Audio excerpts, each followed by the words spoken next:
Welcome back to Art Trippin lecture series.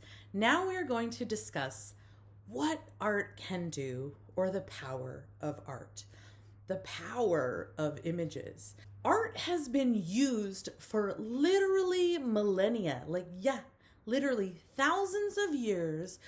Art has been used in different ways for different purposes. Sometimes art is used to express ideas about power. Sometimes art is used to express ideas about the human condition, about existence. Sometimes art is used to express an emotion. And sometimes art is used politically, like in the case of propaganda. In this series, we want to make sure we understand the arc of art history and how art has been used throughout the world, not just so we can understand the past better, but also so we can understand how images are used today to affect the way that we think. So we can learn to think critically about the images that we see in our world today. I'm Dr. Megan Lorraine Debin, and I'm an art historian, and this is Art Trippin Lecture Series.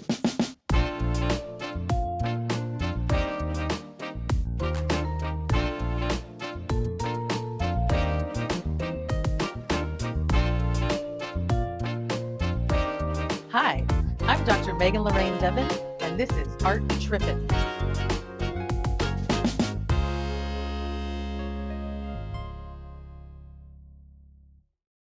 So what can art do? What is the power of art? And how has art been used throughout history to express ideas? So when we look at really ancient art or prehistoric art, and this is art from the time period before written history, let's look at, for example, the Woman of Willendorf.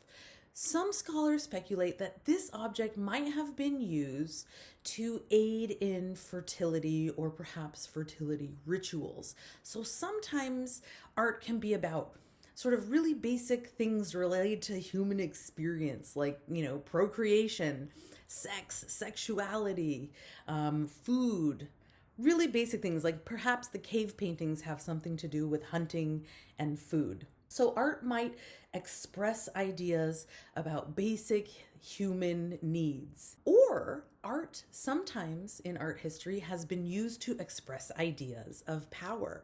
So here we see the ancient Egyptian pharaoh Hatshepsut, who was one of the few female pharaohs. And through art, she was expressing her ideas about being in power. And one thing that's really interesting about her, side note, is that even though she was a woman, she would wear like a strap-on, a strap-on pharaonic beard. So she really looked like the rest of the sort of male pharaohs that came before her. You might also think of the ancient Romans. Here we're looking at the Pantheon, and you know that the ancient Romans connected their empire through architecture. So in many ways, they used architecture to express ideas about power and empire. We also see art used in service of the church or religion.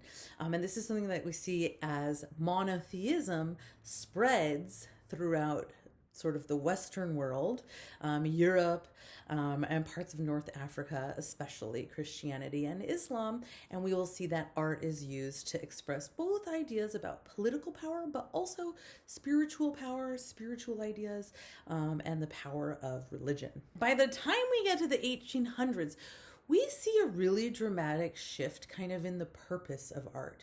So we've already talked about this idea that, like, in general, art is something that's aesthetically pleasing or that we enjoy looking at.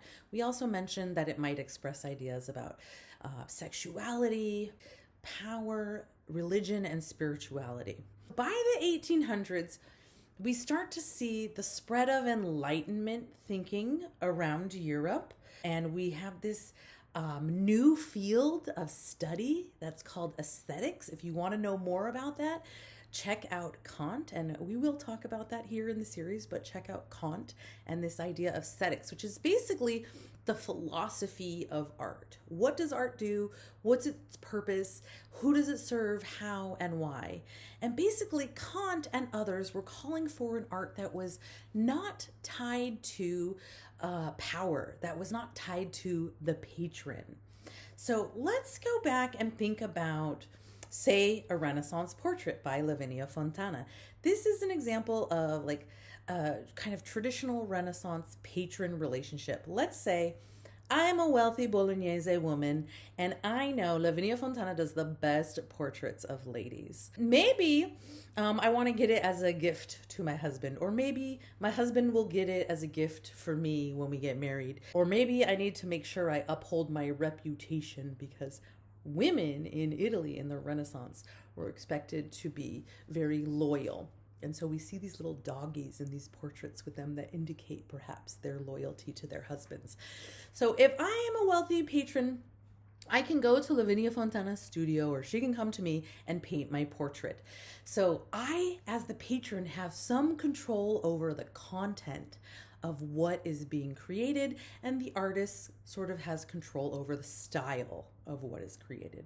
As we move into the 1800s, we start to see artists creating artworks almost on like a speculative basis. Like the artist would create the artwork and they were free from the patron. They did not have to paint what the patron wanted them to paint. They could paint whatever they want. So there's a great deal of freedom in this. The artist has pure freedom, but it's also a very precarious place for the artist because they have to make the art and then hope that someone buys it. And in fact, this is very much how the art world functions today. Of course, there are still commissions and patrons, people who are requesting very specific artworks, especially something like a portrait. But in general, in the modern sense, artists are making work and hoping that someone is going to want to buy it eventually. This is something that you can see on like social media, sites like TikTok, Instagram. A lot of artists have really made a name for themselves just putting their art out there and building a following. So in some ways, these social media apps have been, it's complicated, but in some ways, these social media apps have provided an audience for artists who might otherwise not have access to an audience. So although there is a great deal of freedom for the modern artist and for artists today, a lot of freedom of expression and the ability to express ideas, emotions, thoughts, philosophical beliefs through their art, there's also this very precarious nature where there's not a sense of stability. So with that freedom comes also instability. It's kind of like the life of a freelancer today. If you make no sales, how are you going to pay your rent? How are you going to pay your mortgage? We want to keep in mind these different systems as we are studying art and art history. Thank you for joining me. I'm Dr. Megan Lorraine Debin, and this has been Art Trippin Lecture Series. If you like this video, like, subscribe, comment below if you have any questions, and let me know what else you want to see.